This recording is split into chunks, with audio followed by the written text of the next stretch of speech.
Bonjour, je suis Florence Alivigan, créatrice de la chaîne Bien-être et Bienveillance. Et aujourd'hui, nous faisons la deuxième partie de l'interview de Gaëlle Serre de Nomade Thérapie, qui est thérapeute holistique. Si vous voulez voir la première partie, évidemment, vous pouvez regarder, la regarder ici. Et nous continuons donc la deuxième partie. Donc, du coup, est-ce que tu pourrais expliquer aux auditeurs quel a été ton parcours au niveau de ton évolution spirituelle? Comment tu as découvert tes capacités, tout ça? Ben, moi, si tu veux déjà, pour poser un petit peu le contexte, j'aime bien dire que je suis un peu comme Obélix et que je suis tombée dedans quand j'étais petite. Dans le sens où, mon âme a eu le bon sens de choisir, une famille, des parents Mhm. qui étaient ouverts à tout ce monde-là, puisque mon père est thérapeute depuis longtemps, et ma mère, n'est pas thérapeute installée, mais, est thérapeute de voilà, j'aime dire qu'elle est thérapeute dans l'âme. Donc des parents qui du coup m'ont accompagnée et heureusement qu'ils avaient aussi cette ouverture-là et des croyances qui faisaient qu'ils ne m'ont pas prise pour une folle, pour une cinglée. Et bon, effectivement, c'est ton âme qui a choisi ces parents-là pour que tu puisses justement, donc tout est bien en fait, tout est Exactement, parfait. exactement. Ouais, tout est Donc, toujours juste. ouais. Et moi, si tu veux, en fait, ça commence très, très tôt puisque alors évidemment, l'anecdote là que je vais raconter, ce sont mes parents, voire parfois des amis de la famille qui me l'ont raconté. Je n'en ai pas le souvenir. En fait, tout bébé, j'avais la faculté de ce qu'on appelle la bilocation, c'est-à-dire le fait d'être à 2 endroits en même temps. Et par D'accord. exemple, un soir, je suis toute bébé, donc je suis encore dans mon landau, je marche pas et cetera et puis un soir, mes parents décident d'aller à une conférence. Donc ils font venir à la maison une baby-sitter, voilà, ils s'en vont, je suis en train de dormir, tout va bien. Et puis un peu plus tard dans la soirée, mon père s'ennuie pendant la conférence et il se met à penser très fort à moi et à vraiment, tu vois, positionner ses bras comme s'il tenait un bébé. Et vraiment, il se branche sur moi. Et là, en fait, une des personnes qui est au rang situé, donc devant lui, se retourne à un moment donné et regarde mon père avec des grands yeux et mon père qui lui dit: «Bah, qu'est-ce qui se passe?» et elle lui dit: «Mais je viens de voir ta fille dans tes bras» et vraiment elle était là. Elle était là, je l'ai vue quoi, de mes yeux et ça, en D'accord. fait, c'est un phénomène qui s'est répété plusieurs fois. Pareil, je dormais dans mon landau la nuit et puis, en pleine nuit, mes parents, en fait, se réveillent et tous les 2 se roulent sur le côté parce que, ils me voient entre eux et ont peur de m'étouffer. Alors qu'en réalité, j'étais bel et bien dans mon landau, donc voilà, ça s'est répété un certain nombre de fois. Donc déjà, Ça c'était quelque chose, commençait tu bien, vois, hein, quand qui même. ça commençait bien. Je les ai bien mis dans le bain tout de suite C'est pour les clair. préparer, tu vois, pour ce qui les attendait après. Et puis, petite fille, les choses, en effet, ont continué à se mettre en place, à se développer. Donc là encore, hein, j'en ai pas forcément le souvenir, mais à plusieurs reprises, mes parents ont pu me raconter que je voyais les auras, en fait, donc les couleurs, les corps énergétiques autour des gens. Et Mhm. il m'est arrivé, en mettant parfois mes parents assez mal à l'aise, de dire: «Ah bah, le monsieur, il est tout gris» et en fait, il s'avérait que le monsieur était malade et évidemment, je ne le savais pas. D'accord. J'étais capable de dire si une personne était plutôt triste, plutôt joyeuse et ainsi de suite.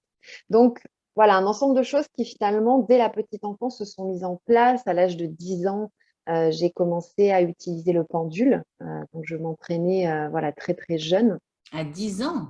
Oui, à 10 ans. effectivement. Ouais, à 10 ans et puis arrivée au collège, je pense que ma force, ça a été, si tu veux, de toujours pouvoir me comment dire? C'est pas mettre un masque, si, quoique peut-être, mais en tout cas de me fondre dans la masse parce que je me sentais extrêmement différente de la plupart des ados, des enfants de mon âge. Mhm. En même temps, j'avais souvent ce rôle de la bonne copine, psychologue à qui on pouvait tout confier, qu'on pouvait appeler à n'importe quelle heure du jour et de la nuit et donc j'avais ma place parmi mes pairs, et en même temps, moi je sentais intérieurement qu'il y avait une espèce de on était dans 2 univers complètement différents et 2 Mhm. univers parallèles. Quand les jeunes de mon âge regardaient les magazines, People, moi je lisais des bouquins sur les anges gardiens. Donc Eh si oui, tu veux, effectivement. il y avait quand même ce décalage dont je me cachais pas mal, justement auprès des voilà, des copains, des copines, de l'école et du collège Et les choses ont continué comme ça à se développer avec voilà, vraiment moi cet attrait pour tout ce monde de la spiritualité, de l'ésotérisme. Je me souviens que quand on partait en vacances et qu'on avait plusieurs heures de voiture, de route devant nous, je pouvais passer des heures et des heures à questionner mon père sur les anges gardiens, mais qui sont les guides, mais alors d'où viennent les âmes et la réincarnation, etc. Et j'avais des questions comme ça par centaines qui me venaient, vraiment ce besoin de comprendre et d'apprendre euh, pour pouvoir sans doute aussi après faire le tri et ressentir en fait ce qui me parlait, ce qui est vrai juste ou pas. Oui, oui, tout à fait. Donc voilà, mon père a vraiment été ce premier guide finalement spirituel qui m'a vraiment, on va dire, euh, ouvert les portes de ces mondes de l'invisible, de ce monde de l'ésotérisme et de la spiritualité. Euh, et puis, adolescente, une période assez compliquée, comme pour beaucoup, hein, qui arrive dans ma vie avec de gros traumatismes qui se déroulent et qui, en fait, paradoxalement, d'un côté, à la suite de ces traumas, je ferme tout. J'ai plus envie de ressentir, je suis en colère, je suis pas bien dans ma peau, pas bien dans ma vie. D'accord. Euh, j'ai peur aussi de ce que je peux capter parce que je crois que je commence adolescente en fait à prendre conscience, mais c'est vraiment les prémices, que les émotions que je peux parfois ressentir ne sont pas les miennes. Et qu'en réalité, je suis une D'accord. éponge et que je capte Hmm, parce que je suis une hypersensible et que, en fait, je capte les émotions des autres. Mais comme j'ai aussi un côté très guerrière dans mon tempérament, tu vois, en bonne bélier, têtue, fonceuse, ben, du coup, il y a une espèce d'ambivalence permanente à l'intérieur de moi, entre ce ouais. côté très, très sensible où je capte les émotions des autres, je ressens plein de choses et en même temps, je suis une guerrière. D'ailleurs, pendant très longtemps, le surnom que m'ont donné les gens qui m'ont rencontrée, c'était Xena, la guerrière, sans savoir que c'était un peu mon héroïne, tu vois, gamine. Ah, d'accord. Ah, Ce ok. côté de, voilà, quoi, il faut y aller, il faut toujours garder, faire bonne figure. La Et bonne donc, je figure. suis très prise entre ces deux aspects-là de ma personnalité au moment de l'adolescence. Et donc, pendant un temps, je vais couper jusqu'au moment où je sens que la souffrance qui est là, en lien avec les traumas que j'ai vécus, me fait demander à mes parents, voilà, s'il vous plaît, emmenez-moi chez un thérapeute parce que, donc à ce moment-là, j'ai à peu près 15-16 ans. D'accord. Parce que j'ai besoin de mettre des mots, j'ai besoin de libérer Comprendre. certaines des choses que j'ai vécues. Et donc, c'est là que vraiment commence, si tu veux, un travail, un cheminement de développement personnel que je vais très rapidement associer aussi à la spiritualité et toujours au monde de l'invisible. Mais voilà, tout va venir vraiment s'imbriquer à ce moment-là à travers des rencontres de différents thérapeutes, de psychothérapeutes qui vont vraiment en fait me permettre de mieux comprendre ben, qui je suis et comment j'existe avec toutes ces choses qui habitent à l'intérieur de moi, en fait. Donc, tu es ado et tu demandes à tes parents à pouvoir voir un psychologue pour essayer de comprendre ce qui se passe justement, euh, pour essayer de comprendre ce qui se passe. Et donc, qu'est-ce qui se passe avec cette psychologue ou l'évolution? Ouais, alors avec le psychothérapeute, avec les différents thérapeutes que je rencontre, ça ouvre des portes. Je comprends beaucoup de choses sur moi-même. Je fais des expériences aussi pendant les soins en lien avec les mondes de l'invisible. Et puis, il y a quelque chose qui revient sans cesse, c'est que, alors que moi, je suis toujours dans cette ambivalence de j'ai pas envie de voir, j'ai pas envie de savoir, je veux me couper de tout ça, et en même temps, ça m'intrigue et ça m'appelle. Il y a très souvent, ce que me renvoient les thérapeutes, les médiums, etc., c'est mais Gaëlle, tu as vraiment des capacités, il y a vraiment quelque chose de l'ordre d'une mission de vie spécifique et il faut que tu ailles vers ça, il faut que tu développes. Et en fait, je crois que ça m'a mis beaucoup de pression en fait pendant longtemps parce que à force d'entendre de différents côtés que ces capacités sont là et que moi au contraire je dis hop hop hop, j'ai pas trop envie d'y aller. Il y a une pression qui s'installe et c'est vraiment cette ambivalence qui reste. Et en fait, c'est au moment où j'ai à peu près 21 ans où à nouveau je traverse une période assez compliquée. Moi, je suis en train de faire mes études d'éducatrice spécialisée, qui est mon métier de formation. J'adore ce que je fais, je suis complètement à ma place, mais à côté de ça, dans le côté plus perso, je suis dans une relation de couple extrêmement toxique et très probablement, en fait, je découvre par le biais là aussi de thérapeutes que il y a quelque chose dans ma vie de l'ordre de la magie noire dont j'aurais été à un moment donné victime. D'accord. Voilà, je rentre pas plus dans les détails. En tout cas, ça revient dans ma vie. J'ai plusieurs échos, personnes qui me disent: «Mais c'est bizarre, il y a vraiment une énergie, comme si tu étais polluée par quelque chose qui te dépasse complètement». Et moi, je le vis et je le vis même dans ma chair puisque, mon regard a changé, mon regard est devenu sombre, je peux avoir des phases de grande agressivité, de grande colère que je comprends pas forcément. Je suis extrêmement mal dans ma peau. Cette relation toxique évidemment n'aide pas. En fait, à ce moment-là, je vais vivre, voilà, des expériences, complètement flippantes. Tu vois, voilà, parmi les exemples qui me viennent, je vis dans un petit appartement donc à Nice, dans le sud de la France à ce moment-là et en pleine nuit, les casseroles qui sont posées à plat sur le meuble, tombent par terre, sont vraiment comme si elles étaient projetées. La télé à minuit pile s'allume alors que je suis en train de dormir, que la télécommande est posée sur un meuble à côté. Enfin, tu vois? Un ensemble de choses et à nouveau, je recommence à percevoir, des formes, parfois des visages, des tu vois, une sorte de halo, de fumée, en fait, qui parfois passe dans mon appartement et là, je me dis: «Bon, OK, je vais pas pouvoir continuer comme ça, il faut vraiment que je comprenne ce qui est en train de se jouer» et en Mmh. fait, c'est important de préciser ça parce que j'ai vraiment observé parce qu'aujourd'hui, je suis très, très, très, souvent sollicitée, par, des personnes, en fait, qui vivent aussi ce genre de manifestations pour lesquelles il y a les canaux qui sont en train de s'ouvrir, un éveil, spirituel qui est en train de se faire et qui sont complètement dépassées et submergées, qui sont, terrifiées par tout ce qu'elles sont en train de vivre. Et moi, mon expérience personnelle, mon parcours m'ont vraiment, en fait, appris que, alors je dis pas que c'est une règle absolue, je pense qu'on a tous des parcours différents. Il y en a pour qui c'est beaucoup plus doux.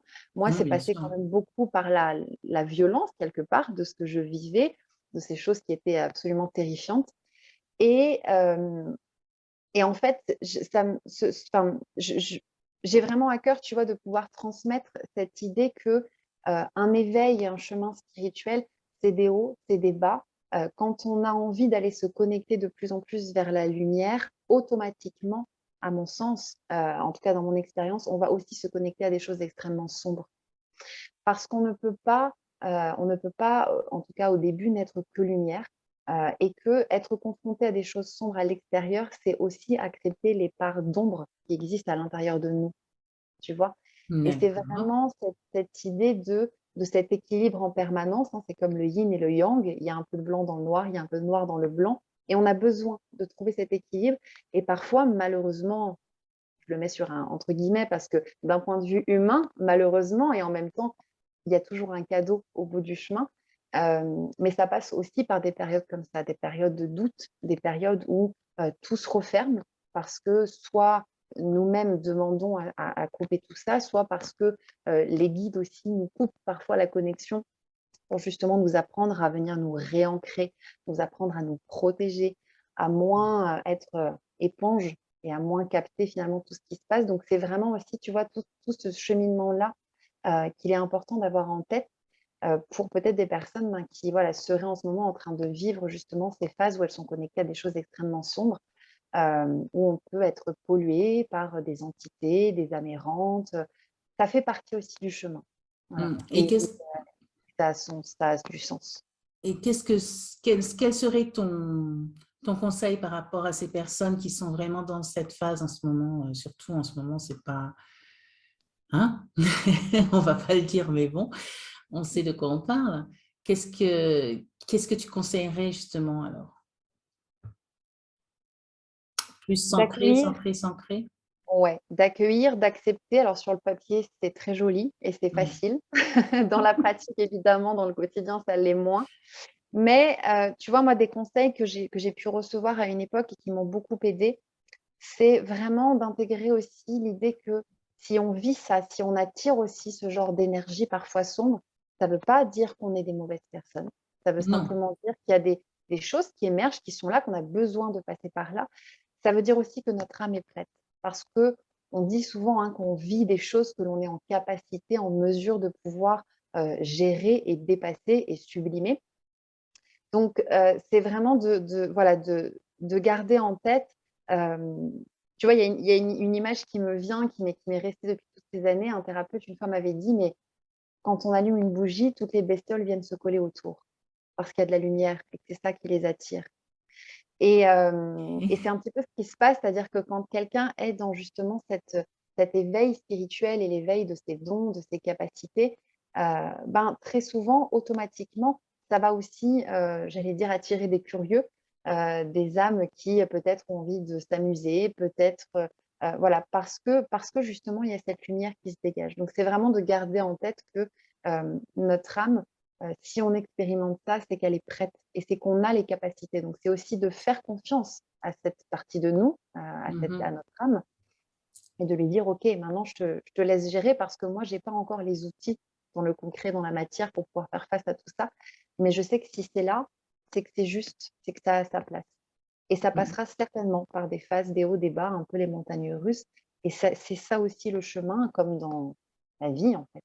On n'est jamais Tout à fait. ni tout blanc, ni tout noir, ni tout le temps joyeux, ni tout le temps triste, heureusement. On alterne entre ces différentes émotions. Et c'est la même chose finalement dans un cheminement spirituel. D'accord, d'accord. Alors du coup, après, tu as fait une formation donc d'éducatrice spécialisée, tu as travaillé en tant que telle. Et quand qu'est-ce qui t'a fait vouloir devenir thérapeute holistique officiellement? Parce que j'imagine que tu le faisais de toute façon, Plus ou moins déjà. plus ou moins déjà, ouais, voilà. Il y a différentes choses qui m'ont amenée à ça. Au bout de plusieurs années de pratique en tant qu'éduc, j'aimais vraiment profondément mon métier, mais je me suis assez rapidement heurtée au fait que les personnes avec lesquelles je travaillais, que ce soit des enfants, des ados, des adultes, n'avaient pas toujours choisi d'être là. Et moi, j'avais envie d'accompagner des personnes qui avaient fait la démarche, tu vois, de vraiment se dire, OK, j'ai envie d'aller mieux, j'ai envie de travailler sur moi, d'aller chercher des outils. Donc ça, déjà, ça a été un questionnement, voilà, qui a été là pendant un certain temps. Et puis est venu en fait se rajouter tout le contexte social tel qu'il existe aujourd'hui, avec une absence de moyens. Je crois le fait que j'ai pas une personnalité, j'ai un rapport particulier à l'autorité et la hiérarchie, c'était pas vraiment quelque chose qui était fait pour moi. Donc à un moment donné, je me suis dit: «OK, il faut que je trouve une solution pour justement me libérer un peu là de toutes ces contraintes hiérarchiques et cetera et me mettre à mon compte». Mais je ne savais pas forcément quoi faire. Donc j'ai demandé tout simplement à l'univers et là les choses se mettent en place, voilà, de manière assez naturelle, hypnose, coaching, programmation neurolinguistique. Donc il y a ces formations qui se mettent en place, voilà, de manière, plutôt fluide sur plusieurs mois, sur quasiment une année et puis 2015 donc je m'installe, en tant que thérapeute. J'ouvre un cabinet, d'hypnose et de coaching. Et en parallèle dans ma vie, après cette période très sombre, cette relation toxique de laquelle je suis sortie, je continue à vivre vraiment des expériences, complètement, hors normes avec, des régressions spontanées. Tu vois? Des mémoires en fait de vie antérieure que je ne vais pas chercher, mais qui réellement en fait se présentent à moi à travers des massages, où, je suis complètement comme dans un état un peu de transe, de conscience modifiée, vraiment sans l'avoir, cherché, où je revis, je me vois et je sais que c'est moi, je me vois dans d'autres corps, en tant qu'homme, parfois en tant que femme, parfois en tant qu'enfant et Et je ça, pleure, excuse-moi, ça se fait pendant la nuit ou non, là, en l'occurrence, ce à quoi je pense, c'est vraiment pendant un massage assez spécifique Ah, un avec, voilà, massage. un ami thérapeute, ouais, à l'époque qui m'accompagne, en fait et qui régulièrement me fait des massages et il y a ce massage en particulier, quoi, qui vraiment me fait, mais complètement décoller et sortir de mon corps et à chaque fois qu'il vient appuyer sur un nouveau point, je suis comme projetée dans un autre espace-temps et là, j'ai des scènes, tu vois, comme un film, un petit film, en fait, qui se D'accord. déroule et je comprends que je suis ce personnage que je suis en train de voir, en fait. Et Mhm. donc beaucoup, beaucoup d'émotions. De la même manière, je vis aussi à cette époque-là une expérience assez, assez surprenante où je me réveille un matin avec une très, très grosse douleur dans le bas du dos que j'arrive pas à identifier et mon père vient me chercher, m'amène, aux urgences où on me fait toute une batterie d'examens et où on me dit: «C'est très étrange, vous avez tous les symptômes de la pyélonéphrite, donc l'infection du rein, mais pour autant, sur un plan, purement, médical, on ne peut pas le Physiologique. confirmer parce qu'il y a rien qui ressort sur les scanners et les échographies qu'on vous fait passer». Il me garde en observation pendant une nuit très, très particulière à l'hôpital et moi je sens qu'il y a des choses qui sont là et qui planent, tu vois? Des choses que je ne maîtrise pas du tout et je rentre chez moi le lendemain et dans la nuit, en fait, qui suit mon retour à la maison, je suis prise d'une fièvre, mais alors une fièvre terrible, et je sens, en fait, mon âme qui quitte mon corps et vraiment, je me sens partir et j'essaie à l'époque de réveiller mon compagnon, tu vois, qui dort à côté et qui Mhm. lui est comme mais plongé dans un état de coma. C'est-à-dire qu'il ne se réveillera jamais et moi je vis seule et je comprends maintenant, hein, que ça avait évidemment du sens. Je vis seule cette espèce de mort, en fait, qui est en train de se produire où je me dis: «OK, je sens que mon âme est en train de quitter mon corps». Je il y a cette fièvre très, très forte qui est là et là, en fait, m'arrive une vision d'une jeune femme blanche en train de courir dans un paysage que je reconnais. Hem Et je vois en fait un guerrier massaï qui arrive et qui jette une lance dans le rein de cette jeune femme. Et je vois cette jeune Mhm. femme en fait s'effondre sur le sol et qui, probablement va agoniser pendant des heures et des heures, tu vois, jusqu'à mourir. Et je comprends évidemment pas tout de suite ce qui est en train de se passer, mais dans les jours qui ont suivi, je me vient vraiment cette c'est même pas une idée, c'est cette conviction que, heu, j'ai été aussi cette jeune femme et que, finalement, c'est comme si je l'avais d'une certaine manière accompagnée, comme si le lien qui existe entre elle et moi, d'une vie à l'autre, tu vois? Fait que la connexion, en fait, fait que j'ai moi aussi vécu dans mon corps quelque chose de cet ordre-là et ce qui est marrant, c'est que dans mon histoire, j'ai toujours été fascinée par l'Afrique et plus particulièrement par les guerriers massaïs. Mon livre préféré enfant, était celui de la Massaï blanche, qui est l'histoire vraie d'une jeune femme suisse qui voilà, qui part en vacances, qui tombe folle amoureuse d'un guerrier Massaï et qui quitte tout pour partir, le retrouver, en fait et elle va vivre pendant des années, aux côtés de ce guerrier et moi, j'étais fascinée et à l'âge de 10 ans à peu près, je disais à mes parents: «Mais moi, plus tard, j'épouserai un guerrier Massaï» et mes parents disaient: «Oui, oui, oui, bien sûr, ma Bien chérie, sûr, c'est tu bien, feras ma bien ce que tu as chérie. envie». Bon, évidemment, ça m'est passé, hein. Je n'ai pas rencontré beaucoup de guerriers massaïs ici en France, mais si tu veux, tout ça prenait sens. C'est-à-dire que dans ma vie, ça a toujours été aussi cette impression que les pièces du puzzle, petit à petit, prennent forme, tu vois? Pour vraiment, voilà, venir créer cette vue d'ensemble. Donc il y a vraiment cette vie professionnelle à ce moment-là qui est en train de se mettre en place et en même temps, bah, ces choses que je peux vivre la nuit, qui font que parfois je suis très fatiguée le matin au réveil, heu J'imagine, oui. et autant dans le côté entre guillemets «sombre» que le côté lumineux. Je vois Mmh. à la fois de très belles choses, j'ai de très belles intuitions pendant les soins qui viennent, et puis à côté de ça, bah, il y a vraiment aussi, voilà, ces moments où quand la nuit tombe, ça devient compliqué pour moi. D'accord. Donc, alors, j'imagine, parce que je sais que tu es passeuse d'âme également, j'imagine que ça a commencé à cette époque-là, justement, quand tu avais ces dérangements nocturnes, on va dire? Mmh. Ouais, je le savais pas encore à l'époque, mais en Oui, effet, ces choses que je vivais la nuit, que je pouvais percevoir en fait, étaient, là aussi les prémices d'autres choses qui allaient se mettre en place pour moi. Certains soirs, je m'endors et j'ai l'impression d'avoir la queue de la poste au pied de mon lit. Il y a alors, qu'est-ce du que c'est? Et ben, il y a du monde. Il y a du monde dans la chambre, et il y a des âmes qui sont là, des âmes errantes et qui semblent attendre quelque chose et moi, à ce moment-là, je ne sais pas du tout comment les aider. Et puis, il y a ce fameux soir où, j'essaie de m'endormir, puis alors moi, à l'époque, vraiment, froussarde, tu vois? Donc je me planque sous la couette Non, parce que tu les et voyais, en fait. j'en voyais certaines, ouais, pas toutes, mais j'en voyais certaines Et mon compagnon de l'époque percevait aussi des présences. À ce moment-là, il me disait: «Ah non, mais là, on n'est pas tout seul dans la chambre». On sentait des choses qui venaient nous frôler, qui nous attrapaient la main, tu vois? Comme quelque chose qui se faufilait aussi sous la couette. Enfin voilà, rien de bien rassurant à ce moment-là. Effectivement. Pour moi qui ne comprends absolument pas ce que je suis en train de vivre. Et puis il y a ce soir où, à un moment donné, je vois une femme, le visage d'une femme en fait qui se penche sur moi, tu vois? Vraiment juste au-dessus de ma tête.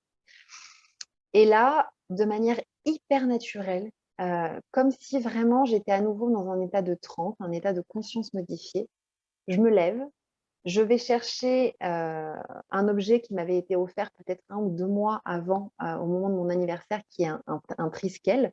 Le triskel étant un des objets qui peut vraiment permettre, en fait, d'ouvrir quelque part un portail énergétique pour permettre aussi à des âmes, de pouvoir, circuler, on va dire, d'un monde à l'autre. Et puis je vais poser ce triskel en plein milieu, l'appartement était sur étage, et je le pose en plein milieu des escaliers. J'ignore pourquoi, et là je me mets à faire des grands gestes. Et je me mets à parler avec cette âme. Mais il y avait une partie de moi qui, à chaque instant, se disait: «Mais Gaëlle, mais qu'est-ce que tu es en train de faire? Tu es Mmh. complètement cinglée, ça y est, tu perds la boule, quoi». Et en même temps, c'était une évidence, c'était tellement naturel que voilà, j'ai accompagné. Je sais pas du tout, tu vois? Je saurais pas te dire combien de temps ça a duré, mais j'ai accompagné, j'ai parlé avec cette âme. Et en fait, le lendemain, et ça je m'en rappellerai toujours, c'était un jeudi de l'Ascension. Parce que j'avais eu une fuite d'eau chez moi quelques jours avant, et j'avais dû du coup décaler une séance qui était prévue, et donc j'avais proposé à cette cliente, de venir le jeudi de l'Ascension, bon qui était férié, mais j'avais pas d'autres créneaux à lui proposer. Et donc je l'accueille en fait ce jeudi de l'Ascension, on se met à voilà, on commence la séance et cetera, et puis très rapidement elle m'oriente vers sa mère qui est décédée. Et là, tu vois, le flash quoi qui me traverse, et je lui dis: Mais ta mère, elle est décédée d'une maladie? Oui. Est-ce qu'elle avait, perdu ses cheveux, avant de mourir? Oui, et cetera». Et je lui dis: «Écoute, ta mère est venue me rendre visite hier soir». Mmh. Coup de bol pour moi, cette jeune femme est très ouverte à tout ça, donc elle ne s'en fait pas en courant. Et en fait, on continue, le travail que j'ai amorcé la veille, c'est-à-dire qu'on continue à accompagner finalement l'âme de sa mère qui avait besoin de demander pardon à sa fille par rapport à leur histoire. Et toutes les 2 au même moment, c'était un très, très beau moment, très doux. On se tenait la main, et toutes les 2 au même moment, en fait, on a vu, l'âme en fait de sa mère qui est montée et puis qui est partie. Waouh! Et là, tu vois, malgré un peu ce côté magique de ce que je venais de vivre, mon mental revenait au galop en Mmh. mode, n'importe quoi. Alors vraiment n'importe quoi. Et j'ai appelé une chamane, que voilà, que je fréquentais, et que je côtoyais à l'époque, et je lui dis: «Écoute, il vient de m'arriver ça, je comprends rien, je suis complètement larguée, est-ce que je suis cinglée?» Et elle me dit: «Bah, non, pas du tout, tu es passeuse d'âme». OK, donc nouveau terme, nouvelle découverte. Et s'en est vraiment suivi une période où, au début, voilà, j'étais vraiment submergée, et je croyais du coup que je devais finalement être en permanence disponible pour ces âmes qui venaient me demander de l'aide. Donc je faisais beaucoup, Mmh. beaucoup, beaucoup de passages, mais j'étais très fatiguée parce qu'elles venaient, un peu me pomper mon énergie la nuit. Enfin voilà, mes nuits étaient vraiment difficiles, compliquées. Et puis, cette même chamane que j'ai quelques semaines après au téléphone me dit: «Mais attends Gaëlle, c'est pas parce que tu es passeuse d'âme que, tu dois être, open 24 heures sur 24, 7 jours sur 7». Et cette chamane, quand elle m'a expliqué il était temps maintenant que je pose mon cadre, et que vraiment, en fait, je détermine quelque part mon identité spirituelle en quelque sorte, ça a vraiment, voilà, permis de poser les choses. Et là, j'ai pu travailler mon ancrage parce qu'à côté de ça, mon corps manifestait beaucoup, beaucoup de souffrance, de douleur. Voilà, ça faisait déjà quelques années que, j'avais vraiment des problèmes de santé récurrents qui étaient là. Aussi du fait de ce manque d'ancrage pendant si longtemps, tu vois? Où j'étais trop perchée, j'étais beaucoup trop Ah oui, dans les chakras du haut, connectée, voilà, à ces énergies de et l'invisible. tu prenais tout des autres aussi. Ouais, exactement, Tu faisais pas la part des choses, quoi, vraiment. ouais. Et parfois vraiment, je me perdais tellement que je ne savais plus ce qui m'appartenait ou ce qui appartenait aux autres. Donc Voilà, c'était compliqué. Et il y a vraiment eu, tu vois, pour moi, un apprentissage quotidien dans le fait de réapprendre à m'ancrer, de revenir dans ce corps. Alors, mon corps physique, j'ai envie de dire, est un petit peu le fil conducteur et vraiment le gros travail que je dois faire dans cette incarnation, apprendre vraiment à me reconnecter. Donc, c'est encore un travail de tous les jours. Parfois, je fais des refus. Et je dois me rappeler quoi, qu'on est des êtres spirituels venus vivre une incarnation terrestre et pas l'inverse. Et ça implique vraiment que, OK, on est connecté à ces énergies-là. Mais en attendant, on est vraiment là avant tout pour aussi expérimenter la matière, expérimenter le toucher, le palpable, le concret. Et ça ne peut passer que par le corps et les sens. Je me suis aperçue à un moment donné que cette partie résiliente que j'associe quelque part à la spiritualité, c'était bien, mais je n'avais absolument pas pris en compte la partie incarnée, qui, elle, était en souffrance. Tu vois, et qui venait du coup, quelque part se manifester et me rappeler qu'elle était là et qu'elle existait à travers mon corps, à travers la maladie, à travers, tu vois, les douleurs, à travers vraiment cette difficulté à incarner mon corps physique. D'accord, il faut pas, oui, c'est un équilibre, effectivement. Il ne faut pas être que d'un côté ou de l'autre, mais balancer le tout. Chose qui est, j'imagine, le plus difficile. En tout cas, c'est un travail de tous les jours. Ouais. En tout cas, c'est pour moi difficile. De ne pas l'oublier. D'accord, très bien.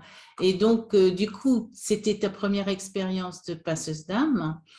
Tu as donc développé ça. Et est-ce que, je sais que tu as une vidéo effectivement sur ce sujet-là qui explique très bien la chose parce que, comme tu le dis dans cette vidéo, que je mettrai d'ailleurs un lien dans la description, c'est pas seulement être passeur d'âme, c'est pas seulement s'occuper des défunts. Tout à fait. Donc, je vous conseille de, si vous voulez en savoir plus sur ce sujet, d'aller voir cette vidéo justement de Gaëlle sur les passeurs d'âme. Elle est très, très explicite. Donc, du coup, avec ces expériences de passeuse d'âme, j'imagine que tu as cherché à savoir comment te protéger. Et c'est probablement une question que les gens se posent énormément. Comment fait-on pour se protéger, pour pas être justement, je crois que le mot est vampirisé, non? De se faire prendre toute son énergie par les entités. Comment est-ce que tu peux donner des conseils là-dessus? Oui. Alors, c'est vrai que c'est une question qui revient très, très souvent en soins et pendant les stages que je propose. Il y a eu un exercice tout simple qui consiste vraiment à se mettre dans sa bulle tous les matins. On sait par le biais des neurosciences que notre cerveau ne fait pas la différence entre réalité et imaginaire. Ça veut dire que ce que l'on visualise avec notre regard intérieur, si je ferme les yeux et que j'imagine ma bulle, pour mon cerveau, ce sera exactement la même chose que si réellement je voyais la bulle et qu'elle était là matérialisée. Donc du coup, c'est pourquoi pas de se prendre un temps tous les matins pour vraiment imaginer. Alors moi, je la fais souvent partir du chakra du plexus solaire et vraiment, je laisse, tu vois, grandir cette bulle qui va venir envelopper tout mon corps physique, qui est comme un bouclier énergétique. C'est-à-dire de faire grandir cette bulle qui va venir envelopper petit à petit tous les corps énergétiques, donc qui peut s'étendre sur plusieurs mètres de diamètre. Et cette bulle, on va la renforcer et on va la remplir en fait de nous-mêmes, de choses que l'on aime, des couleurs, des odeurs, peut-être en tout cas dans l'idée, tu vois, des lieux ou des choses que l'on aime, des personnes que l'on aime, on la remplit de notre propre énergie. Parce que plus on est rempli de nous, moins il y a la place à d'autres énergies de venir s'infiltrer. Ce qui fait qu'on se laisse polluer, c'est parce que, entre autres, quelque part, on laisse la place, tu vois, parce qu'on n'est pas assez rempli de nous-mêmes. Et donc cette bulle, elle peut vraiment être un excellent exercice avec un petit mantra. Moi, je sais que voilà, tous les matins, mon petit mantra, c'est je suis protégée dans tous mes corps et mes chakras et je n'accepte que l'amour dans cet espace. On va répéter ça. Je suis protégée dans tous mes corps et mes chakras et je n'accepte que l'amour dans mon espace. Exactement. D'accord, très joli, très joli. Je prends. Tu vois, c'est vraiment voilà, de poser cette intention de ce qui n'est pas de l'amour, que ce soit des émotions des autres, les pensées parfois négatives des autres, ou de jugement, ou des entités, viennent rebondir sur la bulle, mais ne peuvent pas passer, ne peuvent pas rentrer. Donc, ça demande à être assez centré, évidemment, à avoir travaillé son ancrage, mais ça, c'est déjà une première astuce. Après, Mhm. je vais citer les mots d'un de mes amis thérapeutes, qui est Jérôme, euh, qui dit: la meilleure des protections, c'est la foi inébranlable qu'il ne nous arrivera rien. Et Oui, j'ai mis du temps à comprendre ça parce que j'étais tellement, par moments terrorisée et dans la peur, en fait, de ce que je vivais, heu, que finalement je me disais: «Ouais, d'accord, OK, la foi inébranlable», et en fait, faut l'avoir. aujourd'hui, j'en suis ouais, c'est ça, et aujourd'hui, en fait, j'en suis convaincue, parce que des techniques de protection, on peut après utiliser des gris-gris, des pierres, des qui vont être un plus. Mais ça veut dire quoi? Que le jour où on n'a pas notre pierre de protection, par exemple, on n'est absolument pas protégé. C'est Mhm. important de se souvenir qu'on a toutes les ressources, on a tout à l'intérieur de nous, et que cette partie de nous que certains appellent la conscience supérieure, le soi divin, le guide intérieur, peu importe le nom qu'on lui donne, elle sait comment faire. Elle sait comment nous protéger, elle sait comment nous ancrer. L'ancrage est aussi une protection en soi, hein, parce que quand on est connecté aux énergies telluriques, hein, quand il y a une prise terre, ben, on est beaucoup moins aussi ballotté, d'accord, par éventuellement les tempêtes qui peuvent On est plus survenir dans notre vie. fort, oui. Mhm. Donc s'ancrer est déjà aussi une protection en soi. Après, voilà, c'est vraiment de travailler sur cette foi, et évidemment de demander, hein, de l'aide aussi à nos guides, leur demander la protection, etc. Mais se souvenir que quand bien même parfois on attire, quand bien même parfois on se laisse polluer par des énergies dites négatives, c'est embêtant parce que ça nous pompe notre énergie, parce que des fois, il y a même des personnes dont la personnalité change, hein, selon aussi l'intensité, on va dire, de l'entité qui est là. Bien sûr. Euh, Ça peut faire peur, clairement, mais ça a toujours du sens une fois de plus. Voilà, ça nécessiterait des heures et des heures de discussion, mais même le fait d'être pollué, ça a du sens parfois, souvent même, voire toujours, dans notre parcours de vie, et dans ce qu'on a aussi à en comprendre. Et peut-être que parfois le message, c'est simplement: apprends à te protéger davantage, apprends à t'ancrer davantage, et du coup, tu attireras de moins en moins ces énergies-là. Mhm. Et tu seras de plus en plus toi-même. Exactement. D'accord, très bien, très bon conseil. Et donc, alors, on arrive là, t'as pas encore déménagé sur la Bretagne, là. Non, j'ai pas encore déménagé sur la Bretagne. Alors, raconte-nous ensuite la suite, donc. Eh ben, la suite, écoute, ce cheminement d'aide et d'accompagnement des âmes continue à se faire. J'ai toujours peur à ce moment-là, mais je commence à acquérir quand même des outils parce qu'en parallèle, je fais des stages de chamanisme, je découvre aussi les êtres de la nature à ce moment-là. Donc pareil, des expériences assez incroyables, de très, très belles choses que j'ai pu voir, ressentir, vivre avec beaucoup de douceur, beaucoup de bienveillance, d'amour, enfin voilà. Vraiment de très, très belles expériences. Et puis, une espèce de trop-plein. Je travaille beaucoup, beaucoup à ce moment-là dans ma vie, et une espèce de trop-plein qui fait que, je tombe un peu dans ce qu'on va appeler une crise existentielle où je remets tout en question et où je sens, il y a un appel, tu vois, dans mes tripes, au plus profond de moi, un appel à partir, à tout quitter et à partir, je ne sais où encore à l'époque. Mhm. Et c'est ce que je vais mettre en place. C'est-à-dire que, le cabinet qui fonctionnait bien jusqu'ici, se remplit de moins en moins. Donc je prends aussi ça comme un, tu vois, Un un signe. supplémentaire de: «Bon, il est temps que tu partes et que tu décroches». Donc je ferme le cabinet, je revends ma voiture, je quitte la maison où je suis, enfin voilà, et je pars avec mon sac à dos, en Asie, avec un billet aller pour le Cambodge, pas de billet retour, et là vraiment je me laisse porter. Et je crois que c'est la période de ma vie où peut-être j'ai le plus vraiment expérimenté le lâcher prise, et justement cette foi à toute épreuve, en me disant: «Je laisse faire». Je Mhm. pars à ce moment-là, j'ai 1 000 € en poche, pas plus, et je vais réussir en fait pendant plusieurs mois je vais vadrouiller, hein, à travers le Cambodge, la Thaïlande, le Vietnam, l'Inde, où je vais là aussi vivre, voilà, des expériences, assez, hem extraordinaire et parfois à nouveau flippante. Et entre autres, au Cambodge, je fais un stage autour de la spiritualité pendant une semaine dans les temples d'Angkor. Et là, j'ai vraiment des flashs qui viennent, des scènes de vie qui se sont déroulées là-bas, bon, qui n'étaient pas que des choses hyper joyeuses et lumineuses. Je vis ma première expérience en écriture automatique que je déconseille. Je conseille vraiment de commencer par l'écriture intuitive. Mhm. Voilà, l'écriture automatique, on est encore dans autre chose et si ça n'est pas maîtrisé, ça peut être vraiment dangereux. Mais là, voilà, je suis encadrée à ce moment-là, donc je vis cette première expérience.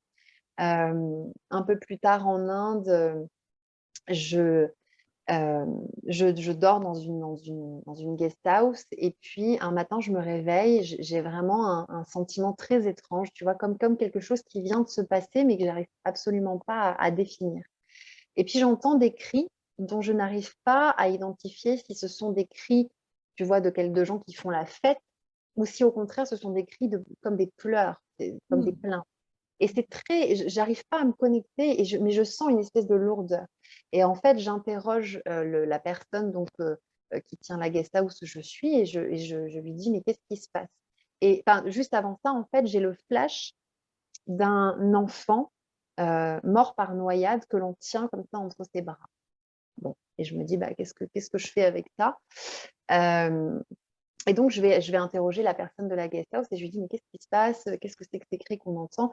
Et elle m'explique que le matin même, sur la plage, on vient de retrouver, alors non pas un enfant, mais un adulte, un jeune homme de 30 ans à peu près, qui est mort par noyade. Et qu'en fait, ce sont ses proches, sa famille qui sont en train de pleurer. Et à ce moment-là, j'ai un visage en fait tu vois, un flash une fois de plus qui me vient. Je vois le visage d'un homme. Bon, je pars faire ma journée, évidemment, je fais une petite prière, j'allume une bougie, je me connecte aussi à la douleur quoi, de cette famille. Et puis, je pars faire ma journée. Et au moment où je rentre à la guest house le soir, en fait, il y a une tradition, en tout cas là, au Kerala, dans ce village où je me trouve, c'est que lorsque quelqu'un décède, on placarde un peu partout sur les murs de la ville des photos de son visage, peut-être pour prévenir aussi justement les autres que cette personne est décédée. Et D'accord. là, je vois devant l'entrée de la guest house le visage de cet homme que j'ai vu dans mon flash le matin. Mhm. Et tu vois, c'est un ensemble de choses où même lorsque, à cette époque-là, je continue malgré tout un peu à douter finalement de mes réelles capacités et qu'il y a quand même une partie de moi qui se dit, bon, c'était des coups de bol à chaque fois. Ah oui, Tu vois. eh ben, dis donc. Une partie qui vraiment continue à douter en se disant, bon, ça devait être, tu vois, un coup de chance, Coup de quoi. chance. Ouais. Et, là, quand même, pendant ce voyage qui a pour moi été vraiment un voyage initiatique, pendant ces quelques mois de vadrouille à travers l'Asie, c'est comme si je m'autorisais pour la première fois à vraiment accepter et intégrer tout ça, à faire le point aussi sur toutes ces expériences, sur toutes ces choses qui sont là. Et je pense à vraiment aussi, tu vois, choisir en mon fort intérieur d'être ce travailleur de lumière et de me mettre au service, en fait, de la lumière, de l'amour et de vraiment, tu vois, dire à mes guides là-haut, OK, je suis prête. D'accord. Et c'est vraiment au retour de ce voyage, bon, il se passe à nouveau des choses dans ma vie, on découvre des anévrismes au cerveau, donc c'est à nouveau pour moi un gros, gros coup de massue et quelque chose de très, très compliqué à gérer. Je me fais opérer dans les mois qui suivent donc du cerveau. Et puis un mois après, on me découvre une maladie chronique qui touche plutôt le côté ventre. Euh, et donc finalement, tous ces événements, tu vois, pour moi, une fois de plus, tout s'imbrique, c'est-à-dire que c'est vraiment un puzzle. Et c'est comme si ça me renvoyait une fois de plus à ce corps que j'ai tellement, tellement, dont je me suis tellement dissociée de par aussi mes expériences de vie, mes traumatismes, etc. Mais tu vois, je suis toujours pas quoi dans ce corps malgré mon travail d'ancrage, malgré il y a encore quelque chose avec lequel je dois aller me réconcilier. Et en même temps, à côté, là, on arrive, tu vois, on est à la période où moi je suis en convalescence après cette grosse opération et en même temps le premier confinement qui débarque dans nos vies. Mhm. Et une période qui, pour moi, il y a eu deux grandes phases. Il y a eu une première phase d'allégresse. où du coup, j'ai eu cette opportunité pour la première fois, moi qui suis quelqu'un d'assez actif, qui suis toujours avec des projets dans tous les sens, pour la première fois peut-être de ma vie, je me pose et j'ai le temps de méditer, j'ai le temps de danser, j'ai le temps de prendre soin de moi tout simplement. Et en fait, cette méditation quotidienne, elle me connecte à mes guides, mais dans une forme de douceur et vraiment d'allégresse, tu vois, comme si j'étais constamment portée par quelque chose de très cotonneux, de très doux. Mm. Et je me mets à écrire beaucoup, beaucoup. Ça passe beaucoup par l'écriture intuitive. Et je canalise des messages entiers sur les énergies du moment, des mantras qui me viennent, des protocoles qui font absolument pas sens pour moi à l'époque et où je me dis, je sais pas ce que je ferai de tout ça, mais ça vient, donc je laisse faire. Donc vraiment une connexion en fait, tu vois, qui se met en place assez, une connexion assez, comment dire, rapprochée Oui. avec ces guides de l'invisible. Et puis, à un moment donné, cette allégresse disparaît, on va dire dans la deuxième phase du premier confinement. Et là, à nouveau, c'est des attaques. Comme si, tu vois, il y avait eu cette période de très grande lumière, où c'était vraiment que des énergies très belles. Et puis, à un moment donné, ben, il fallait que l'équilibre se fasse à nouveau. Et là, à nouveau, dans le petit appartement où je suis confinée, je vis des expériences, l'alarme incendie qui se déclenche à toute heure du jour et de la nuit, sans qu'il y ait de fumée, sans raison apparente. Et je sais que c'est parce qu'il y a des présences qui sont là, un verre qui explose en 1000 morceaux en pleine nuit, qui éclate, tu vois, littéralement, des ombres qui passent, enfin, voilà, des énergies pas forcément très belles, en fait, qui viennent me rendre visite. Malgré ces choses assez impressionnantes que je pouvais vivre, je sentais aussi qu'il y avait une espèce de confiance qui s'était installée et qui faisait que j'étais pas dans la peur. Pour la première fois peut-être, j'étais pas dans la peur. Alors sur le moment, évidemment, oui, j'étais surprise, tu vois, mais j'avais vraiment intégré cette idée de il n'y a pas d'âme méchante en soi. Il n'y a que des âmes en souffrance. Et face à Mm. quelqu'un qui souffre, la meilleure arme que tu aies pour te protéger, c'est l'amour. Parce que l'amour a une vibration et une densité que rien ne peut égaler. Et tu vois, Mm. et en fait, je me suis vraiment, euh, à ce moment-là de ma vie, mise dans cet état d'esprit de ben, je vais donner de l'amour. Je vais, voilà, quand j'aurai à nouveau des visites, je vais faire le Ho'oponopono, hein, ces 4 mots, désolé, pardon, merci, je t'aime. Je vais Mhm. envoyer de l'amour. Je vais, pourquoi pas, prendre ces entités, ces amérantes dans mes bras. Je vais les cajoler, je vais les chouchouter. Et finalement, en fait, c'est passé. C'est-à-dire que cette période un peu sombre qui à nouveau fait, voilà, pointer le bout de son nez dans ma vie, c'est assez rapidement estompé parce que voilà, pour la première fois, je me suis dit, je suis plus forte parce que j'ai cette capacité à aimer en moi et Mm. que du coup, ben, et ça va fonctionner, quoi. Tu vois? Donc quelque chose qui avait vraiment changé quand même à l'intérieur dans mon état d'esprit. D'accord. D'accord. Bah, dis donc, quelle histoire. Ok, donc du coup, qu'est-ce qui t'a fait changer et migrer vers chez nous ici en Bretagne alors? J'ai toujours été connectée aux énergies de la Bretagne parce que je sais que j'ai aussi dans les mémoires de mon âme des choses en lien avec les druides, les celtes, etc. Donc, c'est des énergies qui me parlaient. Et puis, Mm. c'est vraiment les signes de la vie qui m'ont amenée. En fait, je suis venue faire un court séjour ici parce que j'ai de la famille qui vit dans le Finistère Nord et que j'ai fait quelques soins, donné quelques stages qui visiblement ont eu pas mal de succès. Donc, on m'a demandé de revenir voilà, de fil en aiguille, en fait, la vie m'a vraiment euh, m'ont Ah, donné bénéfice. tous les feux verts pour me dire va t'installer là-haut. Je sentais que la Côte d'Azur, les Alpes-Maritimes, c'était des énergies qui ne me convenaient plus, qui étaient très lourdes, très, très, très denses. Et moi, j'avais au contraire besoin de quelque chose de plus aérien, de plus léger. Donc voilà, donc j'ai débarqué ici et je suis désormais bretonne depuis 1 an. Ouais, et on est ravis de t'accueillir ici. Et je te remercie encore pour tout ce que tu nous as apporté, toutes ces explications qui étaient vraiment intéressantes. Et je pense que les personnes peuvent du coup poser des questions sous cette vidéo, s'ils ont des questions à te poser, ou sur tes réseaux sociaux, ta chaîne ou ta page Facebook. Avec D'accord. plaisir. Et merci à toi, Florence.